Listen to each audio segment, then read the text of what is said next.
Mensajes positivos. La alianza como una respuesta a Dios. En este día, las lecturas de la misa nos hablan sobre la necesidad de darle una respuesta a Dios. Habíamos hablado sobre la vocación. Dios nos llama al darnos la vida. Ahora reflexionaremos sobre la necesidad de darle una buena respuesta. El primer mandamiento de la ley de Dios es: escucha, Israel. El Señor nuestro Dios es el único Señor. Amarás al Señor tu Dios con todo tu corazón, con toda tu alma y con todas tus fuerzas. Nos dice Deuteronomio 6, del 4 al 5. Y eso es así, porque Dios ya nos ama primero. Y con todo su corazón, con toda su alma y con todas sus fuerzas. Y amar es corresponder. Hay un concepto que no nos queda muy claro a los católicos. Es el concepto de la alianza. Con Dios estamos en una relación de mutuo compromiso.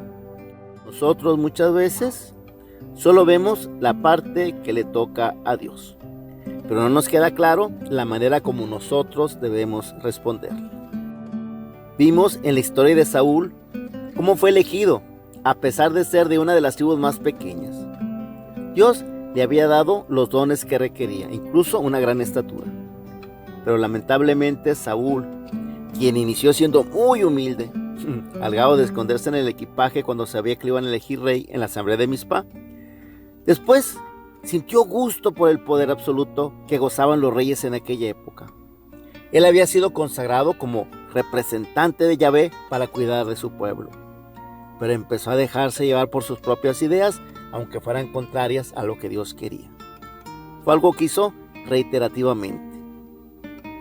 Y esto lo vemos en el texto de hoy, 1 Samuel 15, 16 al 23.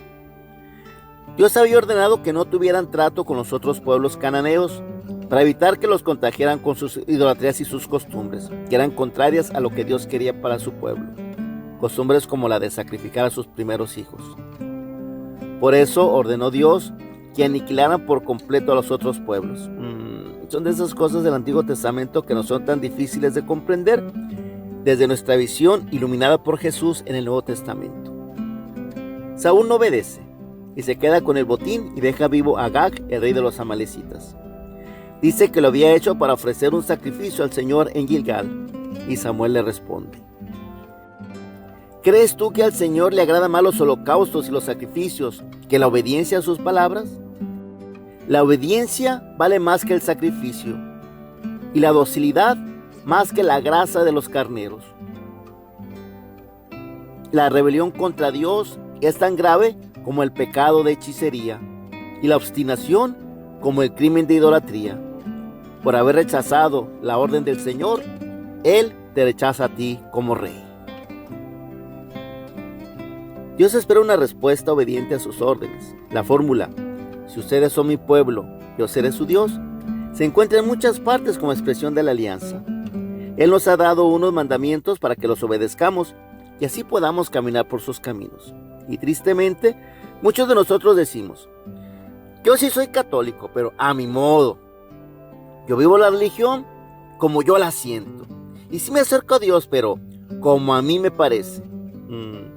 Y hay tantos modos de querer vivir la religión que ese ser católico a mi modo se convierte en ser católico de ningún modo.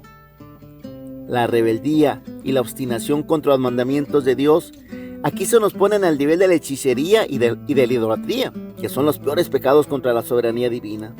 Básicamente, todos los pecados son rechazar a Dios y tomar otros caminos diferentes a los suyos, que por supuesto no nos conducen a donde Él nos quiere llevar. Si todos obedeciéramos lo que Dios nos pide, aquí será el paraíso, y no lo es. Precisamente por esa nuestra obstinación contra el plan de Dios. Eso es lo grave del asunto. Tomar otros caminos nos alejan de la felicidad que Dios nos quiere compartir. En el Evangelio tomado de Marcos capítulo 2, del 18 al 22, Jesús responde a los discípulos de Juan el Bautista y a los fariseos acerca de por qué sus discípulos no ayunan como hacían ellos. Les dice que está presente el novio, que es Él. Ya cuando se lo quiten, pues entonces ayunarán. Y les aclara algo muy importante. Nadie le pone un parche de tela nueva a un vestido viejo, porque el remiendo encoge y rompe la tela vieja y se hace peor la rotura. Nadie echa vino nuevo en odres viejos, porque el vino rompe los odres, se perdería el vino y se echarán a perder los odres. A vino nuevo, odres nuevos. El Nuevo Testamento trajo una gran novedad al mundo, superando con mucho lo que se nos compartió en el Antiguo Testamento. San Pablo nos dice en Colosenses 2, 16 al 17, por eso, que nadie los critique por cuestiones de alimento y de bebida, o de días festivos, de novilunios y de sábados.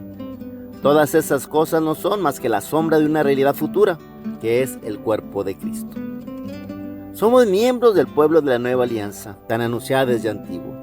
Podemos confrontar en Jeremías 31, del 31 al 34, y Ezequiel 36, del 22 al 28. Y sin dejar de cumplir el decálogo, por supuesto, tenemos que seguirlo cumpliendo. Debemos orientar nuestra vida principalmente por las bienaventuranzas. Que no nos quedemos fuera de los beneficios de esta alianza, como le ocurrió a Saúl, que a partir de entonces vivió atormentado por la idea de que Dios había elegido como rey a otro. Y ya empezaremos a ver la historia de David, el hombre según el corazón de Dios, dice 1 Samuel 13:14. Comprendamos pues este concepto de la alianza con Dios y vivámosla en plenitud. Mensajes positivos.